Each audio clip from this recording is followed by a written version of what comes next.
நண்பர்களுக்கு வணக்கம். நான் உங்கள் குழந்தையாதி. இப்ப எத பத்தி பார்க்கலாம்னா, இப்ப அரசியல் பயங்கர சூடு பிடிச்சு வேற மாதிரி போயிட்டுருக்கு. இத பத்தி பார்ப்போம். என்னன்னா, என்னுடைய அரசியல் வாழ்க்கையில ஏன் இங்க உள்ள பழைய பழைய ஆளுங்க கூட இந்த 26ல நடந்து இப்ப நடந்துட்டு இருக்கிற விஷயத்த வந்து நெறைய பேர் பார்த்துருக்க மாட்டாங்கன்னு தான் நெனைக்கிறேன். ஏன்னா, இங்க காங்கிரஸ் ஆட்சியா இருக்கட்டும், திமுக ஆட்சியா இருக்கட்டும், இந்த மாரி நடந்ததா நான் கேள்விப்படல. அதனால இது ஒரு புது அனுபவமா தான் இருக்கு.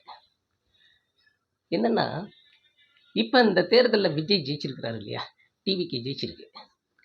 கொஞ்சம் அதிக வாக்கு 108 இடங்கள்ல ஜெயிச்சிருக்காங்க. இதுல உள்ள நன்மை, தீமைகள கொஞ்சம் பார்ப்போமா? என்னென்ன நன்மைகள், என்னென்ன தீமைகள் கொஞ்சம் பார்ப்போம். என்னோட அறிவுக்கு எட்டுன அளவு உங்களோட பகிர்ந்துக்கலான்னு ஒரு சின்ன முயற்சி. ஒண்ணும் இல்ல. இப்ப நீங்க பார்த்தீங்கன்னாக்க 108 சீட்டுல வந்து விஜய் ஜெயிச்சிருக்காப்புல. 108ல ஜெயிச்சுட்டு அவருக்கு வந்து 2 சீட்டு போயிடும். ஒண்ணு சபாநாயகர் சீட்டு போயிடும். இன்னொன்னு அவரு 2 தொகுதியில நின்னதுனால ஒரு தொகுதிய ராஜினாமா பண்ணியாகணும். அப்ப 106 தான் வருது இல்லையா? இப்ப இவரு பெரும்பான்மையை நிரூபிக்க இன்னும் கூட்டணி கட்சிகள்லேருந்து இவருக்கு வந்து சப்போர்ட் பண்ணணும். இது ஒரு பக்கம் இருக்கட்டும். இப்ப விஜய் ஜெயிச்சதுனால என்ன நன்மை, தீமை அத கொஞ்சம் பார்ப்போம். என்ன நன்மை, தீமைனாக்க, நன்மை என்னன்னாக்க, இப்ப திமுக ஜெயிச்சிருந்ததுன்னு வைங்களேன், திமுகவுக்கு மிகப்பெரிய மண்டகனம் வந்திருக்கும். அந்த டோட்டல் டீமுக்கே மிகப்பெரிய மண்டகனம் வந்திருக்கும். நம்மள ஒண்ணும் பண்ண முடியாது. நம்ம மெஜாரிட்டி என்ன முன்னாடி கணிச்சது போல எல்லாமே நடந்துருச்சு. நம்ம இவ்ளோ செஞ்சோம். நம்மள அசைக்கவே முடியாது. திமுக தான் வரும் அப்படின்ட்டு எதிரிகள் கூட நம்பிட்டு இருந்த எலெக்ஷன் இது.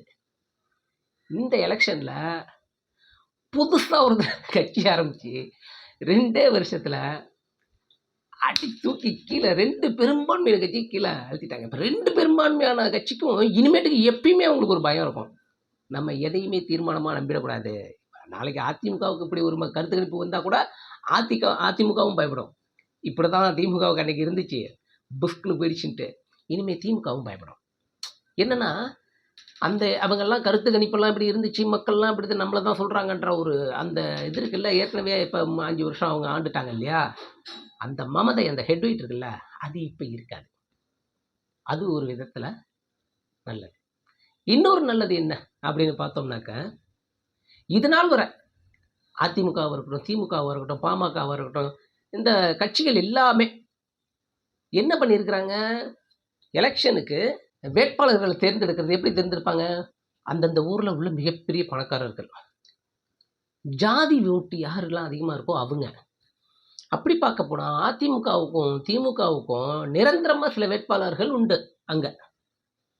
இப்ப நான் வந்து கும்பகோணம். என்னோட கும்பகோணத்துல பார்த்துக்கிட்டீங்கன்னா, திமுகவில் எடுத்துக்கிட்டா அன்பழகன். அன்பழகனை விட்டாக்கா அடுத்து தமிழ். இதுக்கு அடுத்து அங்கே கொஞ்சம் பாப்புலராக இவங்க 2 பேத்துக்கு கொடுக்கலான்னு வச்சிங்களேன். அடுத்து பாப்புலராக அங்கே யார் இருக்காங்களான்னா அப்படி இல்லை, இவங்க ரேஞ்சுக்கு இல்லை. அதே போல் ஒவ்வொரு ஊர்லேயும் நீங்கள் எடுத்துக்கிட்டீங்கன்னு வைங்களேன். அதே அதிமுகவில் எடுத்துக்கிட்டாக்கா அங்கே PS சேகர்னு ஒருத்தர் இருக்கிறாரு. ராமநாதன்ட்டு ஏற்கனவே எம்எல்ஏவாக இருந்தார். இப்படி இருக்காங்க. இன்னும் நமக்கெல்லாம் அறிமுகம் இல்லாத கொஞ்சம் தான் இருக்கிறாங்கன்னு வச்சுங்களேன். இவங்களை தாண்டி அந்த வேட்பாளர் இது இடம் வேற யாருக்குமே போகாது, இவங்களுக்கு தான் போகும். அதே போல தான் எல்லா ஊர்லேயும் அதே போல தான் இருக்கும் இல்லையா? புதுசாக இருந்தா எவனே தெரியாத ஒரு கடைசியில் இருந்த ஒரு ஆளை தூக்கிட்டு வந்துலாம் நிப்பாட்ட முடியாது இல்லையா? அந்த இடம் இப்போ உடஞ்சிருக்கு. என்னன்னா, இந்த டிவிகேல 107 சீட்டு, விஜய் தான் 2 நின்றுட்டார்ல, 106 சீட்டு விஜய் விட்டுருங்க. மீதி 106ல் ஒரு 10-15 விட்டுருங்க. அவங்க மேலாம் ஏதோ கேஸ்லாம் இருக்குது. கொஞ்சம் அவங்க மேலாம் தப்பான ஒரு மக்கள் மத்தியில் தப்பான ஒரு வெறுப்புணர்ச்சி அதெல்லாம் இருக்குது, வழக்கெல்லாம் இருக்குதுன்னு வச்சிங்களேன். மீதி இருக்கிற ஆள்லாம் யாருன்னு பார்த்தீங்கன்னாக்க, நம்மலாம் கட்சிக்கு வருவோமா, உறுப்பினர் ஆவோமா, சட்டமன்றத்துக்குள்ளெல்லாம் போவோமான்னு 1% கூட எதிர்பார்க்காத ஆளுங்க உள்ளே போகிறாங்க. இது வந்து கிட்டத்தட்ட 50 வருஷம் இந்த அரசியல் வாழ்க்கையில் இது ஒரு புதிய ஒரு விஷயம். இவங்களாம் யாருன்னே தெரியாது. சட்டமன்றத்தெல்லாம் டிவியில் கூட பார்ப்பாங்களான்னே தெரியாது. சட்டமன்றத்தில் நடக்கிற அந்த நிகழ்ச்சிகளை பார்ப்பாங்களான்னே தெரியாது. அவங்கெல்லாம் உள்ளே போய் உட்கார்றாங்க. கடைநிலையில் இருந்த ஒருத்தன் போய் உள்ளே உட்கார்றான். அங்கேயும் கொஞ்சம் பார்த்து கொடுத்துருக்குறாங்கன்னு வச்சிங்களேன். அவங்களே எடுத்துக்கிட்டாலும் அவங்களாம் யோசிக்காத ஒரு ஆள் தானே. இப்போ புதுசாக அங்கே ஒரு இது வருது என்னென்னா, இந்த இந்த வேட்பாளர்களை தவிர்த்து வேற நாம் தமிழர் இவர் நாம் தமிழர் கட்சியில் ஏன் புதுசு புதுசாக நிப்பாட்டுறாரு. ஆனால் யாரும் உள்ளே போகல. இன்னும் சட்டமன்ற தேர்தலில் ஜெயிச்சு ஒரு எம்எல்ஏவை உள்ளே போல, ஒரு வார்டு கவுன்சிலராக கூட நான் ஆகல, அப்படி ஆயிட்டுருக்கு. அதுவும் 15-16 வருஷம் கட்சி ஆரம்பித்து ஒரு ஆள் தொண்டை வலிக்க கத்திக்கிட்டு இருக்கிறாரு. ஆனால் அவரால் போக முடியல. இப்போ விஜய் கட்சி ஆரம்பித்ததுனால இப்போ 106 பேர் உள்ளே போயிருக்காங்க. அதில் உள்ள அந்த சிக்கல்லாம் அதை அப்புறம் பேசுவோம். அது என்னென்னன்றதை அப்புறம் பேசுவோம். இப்போ இது ரெண்டும் மிகப்பெரிய வரவேற்கத்தக்க ஒரு விஷயம். இதில் நம்ம மைனஸாக நினச்சிக்கிட்டு இருந்த நல்லது என்ன தெரியுமா? ஸ்டாலின் தோத்தது. ஏன்னா நேற்று ஆரம்பித்து அரசியல்னா என்னன்னே தெரியாமல் ஒரு நபர் முதல்வராக இருப்பார். 50 ஆண்டு காலமாக அந்த அரசியலுக்காக பணிபுரிஞ்சு அரசியல் நுணுக்கங்கள் எல்லாம் தெள்ள தெளிவாக தெரிஞ்ச ஒரு நபர் எதிர்கட்சியில் போய் உட்கார்றதுங்கிறது அதுக்கு அவர் தோற்கிறதே பெட்ரு. அவர் தோற்றதே நல்லதுன்னு தான் எனக்கு படுது. இப்போ இந்த விதத்தில் இது நல்லது. இப்போ அடுத்து நம்ம இதுக்கு வருவோம். இப்போ டிவிக்கு ஆட்சி அமைக்கிறதுக்கான அந்த விஷயத்துக்கு வருவோமா? இவருக்கு இப்போ பார்க்க போனாக்க 2 சீட்டை நம்ம கழிச்சிடறோம் இல்லையா? 108லேருந்து 2 கழிச்சிட்டா 106 தான். 106னா மொத்தம் 12 சீட்டு வேணும். இவர் அங்கே பெரும்பான்மையை நிரூபிக்க 12 சீட்டு வேணும். 12 சீட்டு எப்படி கிடைக்கும்? நம்ம என்னுடைய நண்பர்கள் நிறைய பேருக்கு சில விஷயங்கள் புரியாததை நான் சொல்லலான்ட்டு பார்க்குறேன். புரிந்தவங்களுக்கு, தெரிஞ்சவங்களுக்கு, புரிஞ்சவங்களுக்கு ஒன்றும் இல்லை. இந்த புரியாதவங்களுக்காக இந்த ஒரு விளக்கத்தை நான் கொடுக்க விரும்புகிறேன். என்னன்னாக்க, இப்போ ஒரு கட்சியில் நின்று ஜெயிச்சிட்டாங்க, 3 கட்சி ஜெயிச்சிட்டாங்கன்னு வைங்களேன். ஒரு கட்சிக்கு ஆதரவு தரணும் அப்படின்னாக்க, திமுகவில் இப்போ திமுகவுடைய சின்னத்தில் போட்டிட்டாங்களே, திமுக சார்பாக அவங்களுடைய கட்சி சார்பாகவே போட்டிடுறாங்கல்ல, அவங்க போய் ஆதரவு கொடுக்க முடியாது. இப்போ திமுக கொடுக்கணும்னு நினச்சிதுன்னாக்க, திமுக வாங்கின 70% அவங்க வாங்கியிருக்காங்க இல்லையா, அதுலேருந்து இப்போ 50 சீட்டு போகணும். ஒரு மெஜாரிட்டி 3ல் 2 ஆதரவு தெரிவித்தா தான் கொடுக்க முடியும், அங்கே போய் சேர முடியும். இல்லைன்னா சேர முடியாது. அப்படி தான் டிடிவி தினகரனுக்கு 18 பேர் போனாங்கல்ல, எல்லாரோடதும் ரிஜெக்ட் ஆகி இதுவாகிடுச்சு பார்த்தீங்களா? அதை கவனிச்சிங்கன்னா தெரியும். அதே போல் டிவிக்கு சப்போர்ட் பண்ணணும்னாக்க டிஎம்கேலேருந்து 50 வேட்பாளர்கள் அங்கே போகணும். அந்த மெஜாரிட்டி போனால் தான் அங்கே அவருக்கு சப்போர்ட் பண்ண முடியும். அதுக்கு திமுக ஒத்துழைக்காது. திமுகவிலேருந்து போக மாட்டாங்க, 50 பேர் போக மாட்டாங்க திமுகவிலேருந்து. ஏன்னா ஒருவேளை ஸ்டாலினே சொன்னாதான் மட்டும்தான் அது நடக்கும். ஸ்டாலின் சொல்லலைன்னா நடக்காது. சரி, அடுத்து இப்போ இருக்கிறது அதிமுக என்டிஏ கூட்டணி இல்லையா? இப்போ அதுலேருந்து சில பேர் மட்டும் அனுப்ப முடியாது. அதில் போனாக்க 30 பேர், 32 எவ்வளோ போய் ஆகணும். அதுலேருந்து 32 பேர் போகணும்னாக்க அது அமித்ஷா கண்ட்ரோலில் இருக்குது, பிஜேபி கண்ட்ரோலில் இருக்குது இல்லையா? இப்போ அப்படி சரி, அதை வச்சு இப்போ இவர் ஆட்சி அமைக்கிறாரு அப்படின்னா அங்கே ஒரு சிக்கல் இருக்குது. என்ன சிக்கல்? இப்போவே ஆரம்பிச்சிட்டாங்க. என்னென்னு, மும்மொழி கொள்கையை கொண்டு வர சொல்லி முதல் கையெழுத்தாக அதை பண்ணணும் இந்த தமிழ்நாடு கவர்மெண்ட்டை அப்படின்ற மாதிரி தலைமை செயலாளருக்கு அனுப்பிச்சி வச்சிருக்கிறாங்க. இப்போ இதை விஜய் எப்படி எதிர்கொள்ள போகிறாருன்ற ஒரு விஷயம் இருக்குது. இதில் என்ன சிக்கல்னாக்க, அதிமுக கூட்டணியோட இவங்க அமைச்சாங்கன்னா அதுக்கு இவர் கையெழுத்து போட்டே ஆகணும். இல்லைன்னா அவங்கெல்லாம் இவரை நம்பிக்கையில்லா தீர்மானம் கொண்டு வந்துடுவாங்க. சரி, அதை விடுங்க, அமைச்சே ஆகணும். அப்படி அமைச்சு அவர் கையெழுத்து போட்டுட்டாருன்னா தமிழ்நாட்டில் வெகுஜன மக்களுடைய விரக்தியை விஜய் முதல்லையே சம்பாரிச்சிடுவார். சரி, அவங்க வேணாம். இப்போ இங்கே எடுத்துப்போம், இந்த விசிகா, கம்யூனிஸ்ட்டு, தேமுதிக, காங்கிரஸ், இந்த கட்சிக்கு சப்போர்ட் பண்ணி அமைதுன்னு வச்சுங்க. அங்கேருந்து அந்த மசோதா வந்துச்சுன்னா இவர் ஒத்துக்க மாட்டார், இவங்கெல்லாம் ஒத்துக்க மாட்டாங்க, அதில் கையெழுத்து போடக்கூடாதும்பாங்க. அப்படி கையெழுத்து போட்டால் இவங்கெல்லாம் வெளியேறதுக்கு தயாராகிடுவாங்க. ஏன்னா இவங்களோட கொள்கை இது. இதில் இன்னொன்று, இவர் பிஜேபியினுடைய கொள்கை எதிரின்னு வர அங்கே நிறைய இடத்துல பிரகடனப்படுத்திட்டு இருக்கிறார். ஸோ மற்றதுக்கு 2 பக்கம் அடின்ற மாதிரி இப்போ விஜய்க்கு 2 பக்கம் அடி விழுந்துட்டு இருக்கு. இப்போ பெரும்பான்மை அமைக்கிறது இப்போ பிஜேபி என்ன தெரியுமா பண்ணுது, இவர் எனக்கு நாட்கள் 15 நாளோ 2 வாரமோ இதை டைம் கேட்டிருக்கிறாரு பெரும்பான்மையை நிரூபிக்க. ஆனால் பிஜேபி என்ன சொல்லியிருக்கு, அங்கே கவர்னர் என்ன சொல்லியிருக்கிறாரு, 2 நாள் தான் டைம் கொடுத்துருக்குறாங்க.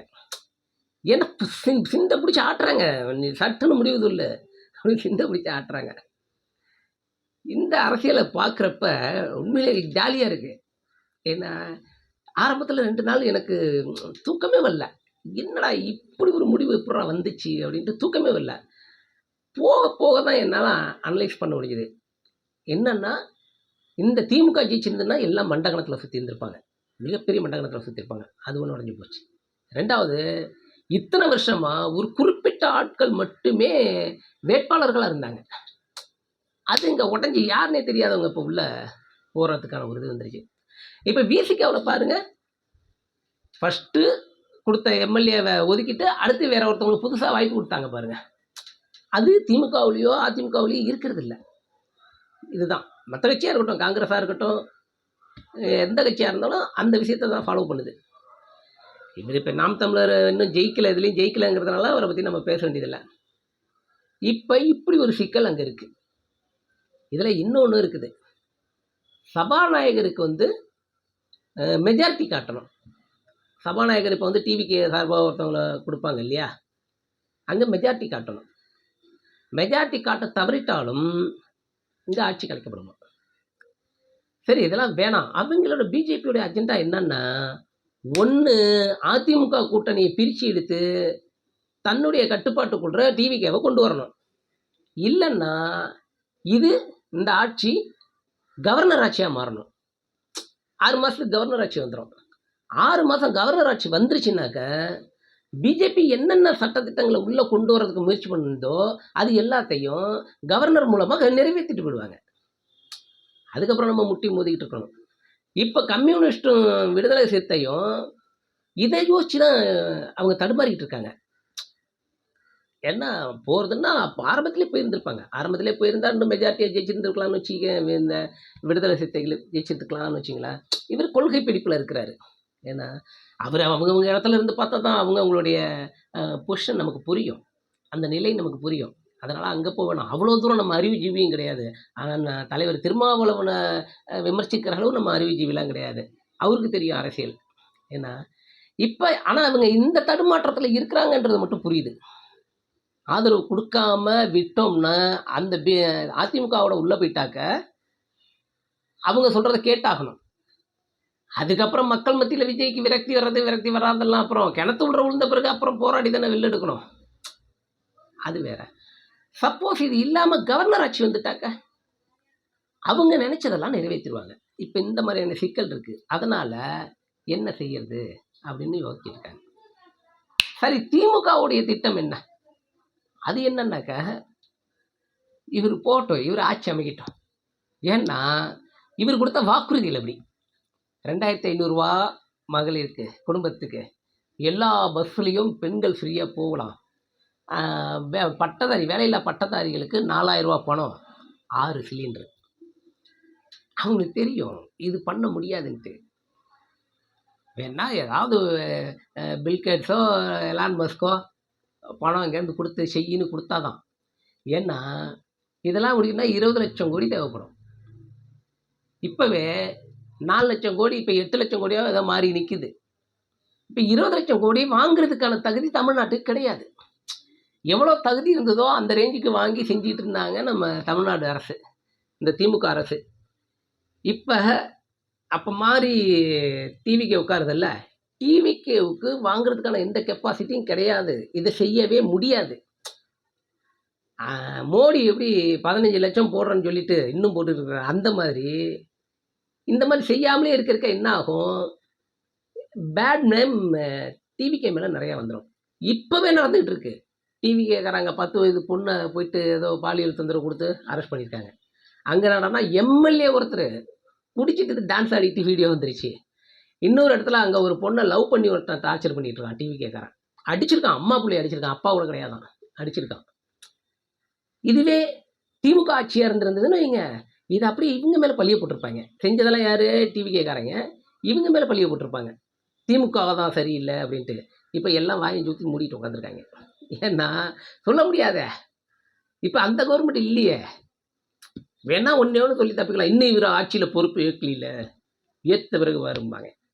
அப்போ ஏற்ற பிறகு ஏற்ற பிறகும் நடக்கும். ஒரு பெரும் கூட்டம் ஒரு நாட்டில் ஒரு இடத்துல இருக்குன்னா அங்கே தப்பு தவறுகள் நடக்கிறது சகஜம். அதை கண்டுக்காம அரசு விட்டா தான் அந்த அரசு சரியில்லைன்னு அர்த்தம். அதை கண்டுக்கிட்டா அது மேலே நடவடிக்கை எடுக்கும் பட்சத்தில் அந்த அரசு சரியாக இருக்குதுன்னு தான் அர்த்தம். இதை எல்லாத்தையும் பரப்பி எதிர்கட்சிகள் வந்து அந்த ஒரு பேட் நேம் ஏற்படுத்தணுங்கிறதுக்காக சில விஷயங்கள் பண்ணுவாங்க. நம்ம அதுக்கு அறிவு கூர்ந்து பார்த்து அதில் நம்ம மயங்கிடக்கூடாது, தெளிவாக இருக்கணும். அப்படி இல்லாதது தான் இப்போ இந்த 2K கிட்ஸ் என்ன சொல்கிறாங்களோ அதை அப்படியே கேட்டு பண்ணுறது தான். இப்போ டிஎம்கே வெயிட் பண்ணுது, நீ வா அங்கே உட்காந்து பாரு, அந்த சீட்டில் நீ உட்காந்து பாரு. ஏன்னா இவ்வளோ வருடங்கள் பணம் தின்னு கொட்டை போட்ட எங்களுக்கே முழி பிதுங்குது, அங்கே நீ வந்து உட்காந்து பாரு. அதுவும் இவ்வளோ வருஷங்கள் ஆண்ட அவ்வளோ திறமையான ஆட்களையே நேற்று வந்த நீயே விரல விட்டு ஆட்டுறிய, நீ வந்து உட்கார்றப்ப இவ்வளோ பதவி வருடங்கள் வந்து இந்த பதவியில் இருந்தா நாங்கள் என்ன பண்ணுவோம் அப்படின்ற எண்ணம் இப்போ திமுகவுக்கு. அவங்களுக்கு பார்ப்போம், உள்ளே வந்தால் தானே தெரியும். இந்த தமிழ்நாட்டு மக்களுக்கு இந்த டிவிக்கேவை வர விடாமலே பண்ணிட்டாக்க, திமுகவோட எண்ணம் வர விடாமலே பண்ணிட்டாக்க என்ன ஆகும்னாக்க, ஒரு வேளை இந்த எலெக்ஷனில் டிவிக்கே தோத்துட்டாங்க அப்படின்னா இந்த மக்களுடைய எண்ணம் என்னவா தெரியுமா இருக்கும், தலைவர் வந்திருந்தா எல்லாத்தையும் செஞ்சிருப்பாரு, விஜய் வந்திருந்தா அடிச்சு நொறுக்கியிருப்பாரு, விஜய் வந்திருந்தா அந்த தமிழ்நாட்டை பெரட்டி போட்டிருப்பாரு. இது இருந்துகிட்டே இருக்கும். இதில் யாருக்கும் மாற்று கருத்து இருக்காதுன்னு நினைக்கிறேன். ஸோ இப்போ வந்த பிறகு தான் காட்ட முடியும் அவங்கள்ட்ட, பாருப்பா சொன்னார்ல உன் தலைவர் வந்துட்டாரு, என்ன செய்கிறாருன்னு பாருங்க அப்படின்ட்டு. அது செய்யக்கூடிய அளவு இவருக்கு திறமை இருந்து செஞ்சிட்டாருன்னா விஜய் தப்பிச்சாரு. செய்யலைன்னா இந்த மக்களுக்கு அப்படியே மாறிடும். யாருக்கு மாறும்? அந்த தொண்டர்களுக்கு மாறாதெல்லாம் பிரச்சனை கிடையாது. பேத்தி சொன்னிச்சு ஓட்டு போட்டேன், பொண்ணு சொன்னிச்சு ஓட்டு போட்டேன், என் பேரன் சொன்னா ஓட்டு போட்டேன்ட்டு போட்டாங்கல்ல, அவங்கெல்லாம் மாறிடுவாங்க. தப்பு பண்ணிட்டோம் அப்படின்ட்டு அவங்கெல்லாம் மாறிடுவாங்க. ஸோ அப்போ ஒரு பெரும்பான்மையான ஒரு இது போயிடும். இன்னொரு விஷயம் கூட இப்போ அடிப்படுது என்னன்னாக்க, கொளத்தூர் தொகுதியில் மொத்த ஓட்டு 1,82,300 சொச்சம். ஆனால் அங்கே போலிங் ஆகிருக்கிறது என்னென்ன பிறகு என்ன ஆகுது, 1,84,000 சொச்சம் அங்கே இதுவாயிருக்கு கவுண்டிங்கில். அது ஒரு பக்கம் இருக்குது. அதெல்லாம் வச்சு பெரிய பிரச்சனை பண்ணுவாங்க திமுகன்னு பார்த்தா பண்ணாமல் இருக்கிறாங்க. ஏன்னா அவங்க வேடிக்கை பார்க்க தயாராகிட்டாங்க. விஜய் வந்து என்ன தான் பண்ணுறாப்புல, இதெல்லாம் வச்சு தடுத்துட்டோம்னாக்க நல்லது செய்ய வந்தவரை தடுத்துட்டாங்க, இல்லாட்டி அவர் செஞ்சிருப்பாரு அப்படின்ற ஒரு எண்ணம் வந்துடும்ல. இதை கெஸ் பண்ணிவிட்டு இல்லை நீ வா உட்காந்து செஞ்சு பாரு அப்படின்ற ஐடியாவில் தான் திமுக இருக்கிறதா நான் கெஸ் பண்ணுறேன். இங்கே என்னென்னா, ஒரு பக்கம் கவர்னர் பிஜேபி டார்ச்சர் கொடுக்குது. பிஜேபி ஆள் தானே கவர்னரு, 2 நாளில் நீ பெரும்பான்மையை காட்டுங்கிறாங்க. இவர் 15 நாள் கேட்குறாரு. ஏன்னா பேசி ஒரு முடிவுக்கு வரணும். உடனே யாரும் அடிச்சா முடிச்சான்ட்டு ஒரு முடிவுக்கு வந்துட மாட்டாங்கல்ல. எல்லாரையும் பேசி முடிவுக்கு வந்து ஒப்பந்தங்கள் போடணும், சில வாக்குறுதிகள் கொடுக்கணும். உங்களுக்கு நீங்கள் என் கட்சிக்கு எனக்கு ஆதரவு கொடுத்தா இவ்வளோ உங்களுக்கு செய்கிறேன் அப்படி இப்படின்ற ஒரு விஷயம்லாம் சொல்லணும். இதுக்கெல்லாம் நாள் பிடிக்கும். அந்த நாள் விட்டுறக்கூடாதுங்கிறதுனால 2 நாளில் நீ பெரும்பான்மையை காட்டுங்கிறாங்க இந்த சைடு. இப்போ விஜய்க்கு ஆட்சியில் உட்கார்ந்தாலும் மத்தளம் தான், எந்த பக்கம் சப்போர்ட்டு கிடைச்சாலும் மத்தளம் தான். அதிமுக பிரிஞ்சு வந்து ஒரு 32 சீட்டு வந்துட்டாலும் பிஜேபி சொல்கிறத கேட்டாகணும். பிஜேபி சொல்கிறத கேட்டால் தமிழ்நாட்டு மக்களுக்கு எல்லாம் அகெயின்ஸ்டாக இருக்கும், எல்லாமே அகெயின்ஸ்டாக இருக்கும். அந்த முதல் இதுவே வந்துருச்சு இல்லை, மும்மொழி கொள்கையை உள்ள கொண்டு வர சொல்லி கவர்மெண்ட் ஸ்கூல்லலாம் ஹிந்தி வந்துடும். அது வந்துருச்சுனாக்க அந்த அஜெண்டாவை முதல்ல நிறைவேற்றணுன்ற மாதிரி சொல்லியிருக்கிறாங்க. அடுத்தடுத்து இன்னும் இருக்குது, அவங்களுடைய தீர்மானங்கள் நிறையா இருக்குது, அதெல்லாம் வரும். அதெல்லாம் இவர் ஒத்துக்கிட்டு ஃபைட் பண்ணாமல் செஞ்சிட்டாருன்னா தமிழ்நாட்டு மக்கள் விஜய் மேலே வெறுப்பாயிடுவாங்க. ஏன்னா அதெல்லாம் செய்யலை அப்படின்னாக்க பிஜேபி கடுப்பாயிடும். ஏன்னா பிஜேபி கிட்ட பலமாக மாட்டியிருக்கிறாரு விஜய், அப்போ பிஜேபி கடுப்பாயிடும். அதை தான் சொன்னேன், மத்தளத்துக்கு 2 பக்கம் அடின்ற மாதிரி இப்போ விஜய் மாட்டிக்கிட்டாரு. ஏன்னா ஒருவேளை தனியாக இருக்கிறப்ப ரொம்ப யோசிச்சு வருத்தப்பட்டாலும் படலாம், என்னடா இப்படி வந்து சிக்கிக்கிட்டோமேன்ட்டு. ஏன்னா இதில் இன்னொரு ஒரு பேச்சு ஒன்று இருக்குது, வந்துகிட்டு இருக்க சமூக வலைதளங்களில். அது நடந்துச்சுன்னா அது இன்னும் வேறு மாதிரி இருக்கும். என்னென்னா, திருமாவளவனை முதல்வர் ஆக்கணும் எந்த 2 கட்சியும் சேர்ந்து. அது கூட ஒரு நல்ல முடிவாக தான் படுது. என்னக்கா இப்போ அதிமுக பழமையான கட்சி, திமுக பழமையான கட்சி. இந்த 2 கட்சியிலையும் யாரும் இப்போ வரப்போகிறது இல்லை. யாரோ ஒருத்தவங்களுக்கு கீழே தான் உட்கார போகிறோம். அதுக்கு புதுசாக ஒருத்தருக்கு அரசியலே தெரியாமல் ஒருத்தர் வந்து அவருக்கு கீழே உட்கார்றதுக்கு இவங்க 2 பேரும் சேர்ந்து சப்போர்ட் பண்ணி நடுநிலையாக ஒருத்தர் உட்கார வச்சுட்டு போயிடலாம். அவரும் மிக தெளிவான ஒரு அரசியல்வாதி, இதுவரை எந்த ஊழல் வழக்கம் இல்லாத ஒருத்தர். அவருக்கு மெஜாரிட்டி இப்போ இல்லை. அவர் 2 சீட்டு வச்சுருக்கிறாரு. அடுத்து ஒரு சீட்டு ஜெயிப்பார். எலெக்ஷனில் நிற்க வச்சு ஜெயிக்க வைப்பாங்க. ஜெயிக்க வச்சு அவர் முதல்வர் இடத்துல இருப்பாருன்னு வச்சுங்களேன். அப்படி இருக்கும் பட்சத்தில் அதிமுகவும் திமுகவையும் கலந்து ஆலோசிக்காமல் அவர் இண்டிவிஜுவலாக எதுவும் பண்ண முடியாது. ஏன்னா 2 கட்சியும் சப்போர்ட் பண்ணி இருக்கிறதுனால ஒன்றும் பண்ண முடியாது. அங்கே சில விளக்கங்கள், சில கருத்துக்கள்லாம் சொல்லி அவர் பண்ணுவார்னு வச்சுங்களேன். இப்போ இந்த மாதிரியான ஒரு முடிவை இந்த 2 கட்சியும் எடுத்துச்சுன்னாக்க ரொம்ப சிறப்பான ஒரு விஷயமா இருக்கும். ஏன்னா அவங்களுக்கும் எந்த விதத்துலையும் பிரச்சனை இருக்காது. என்னன்னாக்கா இவரும் பழைய ஆள், ஏன்னா எந்த ஊழல் அது இதுன்னு இல்லாத ஆள். ஒவ்வொரு முறையும் அதிமுகவுலையும் கூட்டணியாக இருந்திருக்கிறாரு, திமுகவுடையும் கூட்டணியில் இருந்த ஆள் தான் இவர். இந்த பக்கம் இவர் புதுசு, விஜய் புதுசு, இன்னும் அரசியல் அனுபவம் இன்னும் அவருக்கு அதிகம் இல்லை. இனிமேல் தான் அவர் கற்றுக்கணும். ஸோ அவருக்கு கீழே போய் உட்காரதை விட இது பெட்டர்.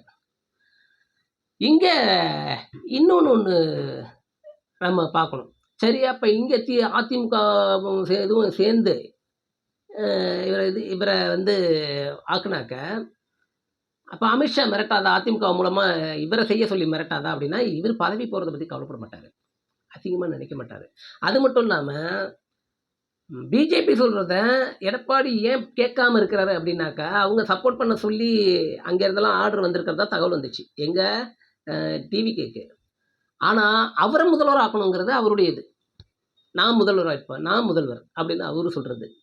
ஆனால் அங்கே இது விஜய் ஒத்துக்க மாட்டார்ல முதல்வர் ஆக்கிறது. அப்புறம் அவர் அவ்வளோ போராடி இங்கே நின்று எவ்வளோ விமர்சனங்கள், எவ்வளோ பேச்சுக்கள், அவர் ஒத்துக்க மாட்டார் இல்லையா? அதனால் இப்போ அவர் பிஜேபி சொல்கிறத இங்கே கேட்கறதுக்கு தயாராக இல்லை. அந்த நிலை தான் அடுத்து. இப்போ ஒரு வேளை திருமாவளவன் ஆக்கினாலும் அந்த நிலை தான் தொடர்றதுக்கு வாய்ப்பு. இப்படி இருக்குது இப்போ நிலவரம். சரி, பார்ப்போம். இதில் இன்னொன்று இருக்குது. என்னென்னா, அப்படியே அடித்து பிடிச்சி ஒரு 10 சீட்டு 12 சீட்டு சேர்த்தா கூட அவ்வளோதான் சேர்க்க முடியும். ஏன்னா விசிகாவில் 2, கம்யூனிஸ்டில் 4, காங்கிரஸில் ஒரு 5, இதெல்லாம் சேர்த்தா அந்த அந்த பிரேமலதா அது 1, இதெல்லாம் சேர்த்தா அந்த 12 வந்துடும். அதுக்கப்புறம் திமுகவிலேருந்து கூப்பிட முடியாது, ஆனால் அதுலேருந்து பிரிஞ்சு வரணும். ஏன்னா இப்போ அங்கேருந்து கூப்பிட்டாக்கா மொத்தமாக வரணும். இவங்க போக முடியாது, யார், வைகோ போக முடியாது. வைகோ வந்து திமுக கட்சி சின்னத்தில் நின்றவர், அதனால் அவர் அதுலேருந்து பிரிஞ்சு போக முடியாது. பாமக போகாது. ஏன்னா பாமக வந்து பிஜேபி கிட்ட பயங்கரமாக சிக்கியிருக்கு. அதனால தானே அப்பாவே எடுத்துக்கிட்டு அவர் வந்து பிஜேபியோட கூட்டணி வச்சது, அந்த கூட்டணிக்கு போனது. இல்லைன்னாக்கா அவர் தனிச்சு அப்பாவோடல இருந்திருப்பார். அவங்க பிடிச்சிருவாங்கல்ல, அதனால் பாமகவும் வராது. ஸோ இப்போ ஒரு ஆட்சி அமைக்கணும்னா குறைஞ்சது ஒரு 125 சீட்டாவது இருக்கணும். 125லேருந்து 130 இருந்தால் தான் ஓரளவு தைரியமாக இருக்க முடியும். ஒரு 150லேருந்து 180 இருந்தால் மிகப்பெரிய மெஜாரிட்டி, பயப்படாமல் செய்யலாம். ஆனால் இது கத்தி மேலே நடக்கிறது மாதிரி. இப்போ விஜய் இந்த 118 சீட்டு மட்டும் வச்சு இறங்கினார்னா கத்தி மேலே நடக்கிற மாதிரி. பார்ப்போம்.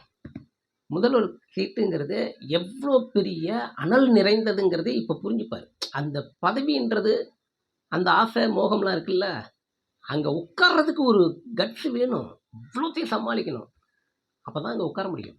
இல்லைன்னா மக்கள் எக்கேடு கட்டாலும் போட்டுன்னு கவலையே படாமல் ஆட்சி பண்ணணும். இப்போ எப்படி மத்தியில் பண்ணுறாங்க, அமித்ஷாவும் மோடியும் மக்களை பற்றி கவலையே படலை. எவன் செத்தானே, எவன் வாழ்ந்தான்னா, இவனுக்கு என்ன ஆனான்னா, அந்த மாதிரி ஆட்சி பண்ணுறாங்கல்ல, அந்த மாதிரி ஆட்சி புரியணும். பார்ப்போம். கொஞ்சம் ஜாலியாக தான் இருக்குது இப்போ நடக்கிற கூத்து, ஜாலியாக தான் இருக்குது. இதெல்லாம் நம்ம ஏட்டில் மட்டும்தான் பார்த்துருப்போம். இந்த சட்டங்கள் இருக்குது, இப்படி நடந்தால் இந்த சட்டங்கள் இருக்குது, இப்படி ஆட்சியில் உட்கார முடியாது, அப்படி ஆட்சியில் உட்கார முடியாதுன்ட்டு இதுவரை இந்த மாதிரி பார்த்ததே இல்லை. அந்த களத்தையும் பார்க்கறதுக்கான ஒரு வாய்ப்பை விஜய் ஏற்படுத்தி கொடுக்குறாரு. 2 விஷயங்கள விஜய் ஏற்படுத்தி கொடுத்துருக்கிறாரு. என்னன்னா, இந்த தமிழகத்துல அரசியல் அறிவு இல்லாம எவ்வளோ பேர் இருக்காங்க அப்படின்றத தெரிஞ்சுக்கிறதுக்கான ஒரு வாய்ப்பை ஏற்படுத்தி கொடுத்துருக்கிறாரு. இந்த மாதிரியான தொங்கு சட்டம் அமைஞ்சதுன்னா என்ன ஆகும்? இந்த கட்சிங்களுடைய போராட்டம் எப்படி இருக்கும்? அப்படின்றதெல்லாம் நமக்கு தெரியப்படுத்தியிருக்கிறாரு. அந்த விதத்துல விஜய்க்கு நம்ம ரொம்ப கடமைப்பட்டிருக்கோம். இல்லாட்டி தெரியாமலே போயிடும்ல. இவங்க ஜெயிச்சுருவாங்க, அடுத்து அவங்க ஜெயிக்குவாங்க, மாறி மாறி இவங்க ஜெயிச்சுட்டே இருப்பாங்க. இந்த சிக்கலை நம்ம கண்ணால பார்த்துருக்கவே முடியாது. நம்ம வந்து எங்கேயாவது புக்கு படித்து தெரிஞ்சுக்கணும், இல்லாட்டி யாராவது வேற ஏதாவது மாநிலங்கள் ஏதாவது நடந்துச்சு அப்படி இப்படின்னு ஏதாவது தெரிஞ்சுக்கணுமே தவிர, இங்கே இந்த விஷயங்கள்லாம் நம்ம கண்ணு முன்னாடி கொண்டு காட்டினதுக்கு விஜய்க்கு மிகப்பெரிய ஹேண்ட்ஷேக். ஆட்சி அமைச்சாலும் என்ன ஒன்று, நம்ம ஆரம்பத்தில் திமுகவை பிடிக்காம தானே இருந்தோம். ஆரம்பத்தில் பிடிக்கவே பிடிக்காது திமுகவை. இப்போ அவங்க உள்ள வந்து கொஞ்சம் கொஞ்சமாக நல்லது செய்ய செய்ய செய்ய செய்ய பிடிச்சி போச்சுல்ல. அந்த மாதிரி நாளைக்கு விஜயும் நல்லது செய்ய ஆரம்பிச்சிட்டாருன்னா அவரையும் பிடிக்காதானே. நமக்கு தேவை நல்லாட்சி பண்ணக்கூடிய ஒரு முதல்வர் தானே, அது யாராக இருந்தா என்ன இல்லையா? அப்படி செய்ய ஆரம்பிச்சிட்டா நமக்கும் பிடிச்சி போயிடும்ல. இப்போ அம்மாவெல்லாம் எப்போ எப்படி பிடிக்க ஆரம்பிச்சுது? அவங்க இந்த கடைசி காலகட்டத்தில் மக்களுக்கான நலத்திட்டங்கள் நிறைய செய்ய ஆரம்பிச்ச பிறகு தானே அவங்க மேலே ஒரு நல்ல ஈடுபாடு வந்துச்சு. அப்படி சொல்கிறேன். நாளைக்கு இவர் மேலேயும் நமக்கு ஈடுபாடு வர்றதுக்கும் வாய்ப்பு இருக்குது, நல்லது செஞ்சாக்க. ஏன்னா அதனால் களம், இந்த 26 தேர்தல் களம் ரொம்ப சூப்பராக இருக்குது. பார்ப்போம் என்ன நடக்குதுன்னு. இதில் விஜய் கட்சி டிவிக்கு வெற்றி அடைஞ்சதில் மிகப்பெரிய ஒரு நல்லது என்ன தெரியுமா? நிறையா பேர் தற்கொலை பண்ணிக்காமல் தடுக்கப்பட்டிருக்கு. இன்னும் சொல்லப்போனால் அவங்க தொண்டர்களே சொன்னாங்க, எங்கள் குடும்பத்தையே வசமித்து கொண்டுடுவேன், என் பிள்ளைகளை கொண்டுட்டு நானும் செத்துருவேன் இப்படிலாம் சொன்னாங்க. சொல்ல முடியாது, செஞ்சாலும் செஞ்சுருப்பாங்க. ஏன்னா இது ஒரு மனோநிலை பாதிக்கப்பட்ட ஒரு நபர்களாக தான் என்னால் அதெல்லாம் பார்க்க முடிஞ்சுது இவங்களை எல்லாரையும். ஏன்னா மீடியா முன்னாடி சொல்கிறாங்க எல்லாரும் கொன்னுடுவேன் அப்படின்றாங்க. பார்த்தோம்ல கடிச்சு வச்சாலும் ஒருத்தன், போலீஸ் கையை கடிச்சு வேற வச்சான்.